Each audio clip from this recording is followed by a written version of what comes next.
Tem como você dar, já chegando até a uma parte final, fazer umas perguntas mais rápidas, mais uma visão geral da sua carteira? Porque você falou, tem uns 15% em renda fixa, mas é mais focado no curto prazo, reserva de emergência, um caixa para possíveis oportunidades, que eu imagino que agora seja até baixo, tendo em vista o desconto que a gente tem em várias empresas de bolsa por conta de conjuntura macroeconômica. E dentro dos 85, como é que fica? Quantos papéis você tem? Quais são aqueles que você pode falar assim, eu tenho mais um pouco disso, um pouco menos daquilo que eu acho mais arriscado?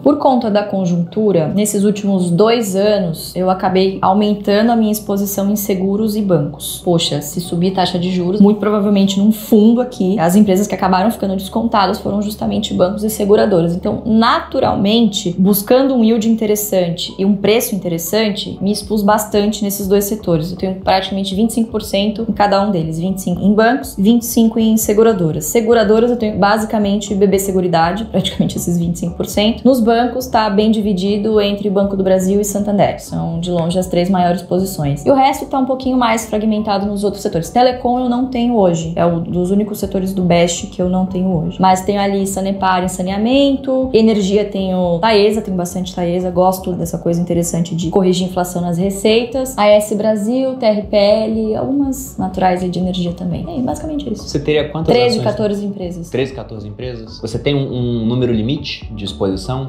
Número de empresas assim? Não tem um número limite. A conta que eu costumo fazer é o seguinte, eu multiplico o tempo que você tem em bolsa, em anos, no máximo 3 ativos por ano. Essa é uma conta básica que eu faço. Eu tô há 11 anos na bolsa, então teoricamente eu poderia ter até 33 empresas. Eu gosto de ter uma diligência, de fazer um trabalho de acompanhamento de boa parte dessas empresas de perto. Seria impossível, por exemplo, acompanhar mais de 20 empresas, assim. Você acaba ficando desleixado em alguma coisa. Tento sempre concentrar ali em 15 no máximo, que eu gosto de ter. Assim, sabe? Não é nenhuma regra apurada. Ela faz bastante sentido. Há pouco tempo, o Gui Cadonhoto, que é o economista-chefe da Speech, ele fez um estudo, ele me mostrou, achei bem interessante. Ele comparou a performance da melhor ação da bolsa nos últimos 3 anos, com uma carteira montada com as 10 melhores, com uma montada com as 20, uma montada com 30. Porque a gente não quer só retorno, a gente quer mais retorno para um menor nível de risco. Menos chacoalho, digamos assim, né? Menos volatilidade. E aí, nesse período que ele olhou, a melhor ação foi SLC Agrícola, que é uma empresa de commodities, muito volátil, só que as commodities subiram muito de preço, ela se deu muito bem. Então você tinha um retorno de 220%, eu acho, e com uma volatilidade que nem foi tão alta assim para uma empresa de commodity, mas era uma volatilidade de bolsa, de uns 30%. Aí com as 10 melhores ações, não eram 10 aleatórias, eram as 10 melhores. O retorno, ele caiu um pouquinho, e a volatilidade também caiu um pouco. Com as 30, o retorno já caía bruscamente, e a volatilidade quase não caía. Então ele mostrou ali, né, que, olha, você vai ter um melhor nível de retorno ajustado ao risco se no mercado nacional você tiver mais ou menos entre 10 e 15 ações. Muito mais do que isso, você diminui o retorno, caminha para ser um ETF de bolsa, sendo que a volatilidade não cai porque é bolsa, né? É mercado. Isso de 10 a 15 ações é mais ou menos o que eu trago para mim aqui no mercado nacional também. Eu também tinha essa mesma coisa, no feeling. Botava o dedo no vento assim e falava, são 15. Ai, com muita ação. Cara, tem uma hora que olhar, né? Começa a ficar desesperador. Você viu o que aconteceu com a Caixa Seguridade? Pô, não vi, como assim? Eu tenho carteira, eu não vi o que tá... Aí já começa a me dar um desespero muito grande e eu acabo concentrando. Pô, mas 15 ações não é muito concentrado? Você que só tem em bolsa, né? É o caminho natural você ir pra concentração, porque quanto melhor você fica nesse negócio, melhor você fica em identificar bons e maus negócios. Existe um risco, mas esse risco ele vai ficando cada vez menor conforme o seu conhecimento cresce, né? E de novo, conforme a sua experiência evolui também. Então você começa a ficar, de repente, um pouquinho mais calejado, vamos dizer assim, né? Isso foi baseado muito no feeling mesmo e o fato de que quanto mais você concentra, quer dizer, menos empresas e mais ações dessas mesmas empresas, maior vai ser a sua bola de neve, porque o dividendo é pago em função da quantidade de ações que você tem, não do valor financeiro que você tem por ação. Quanto mais barato, mais ações, mais dividendos no futuro.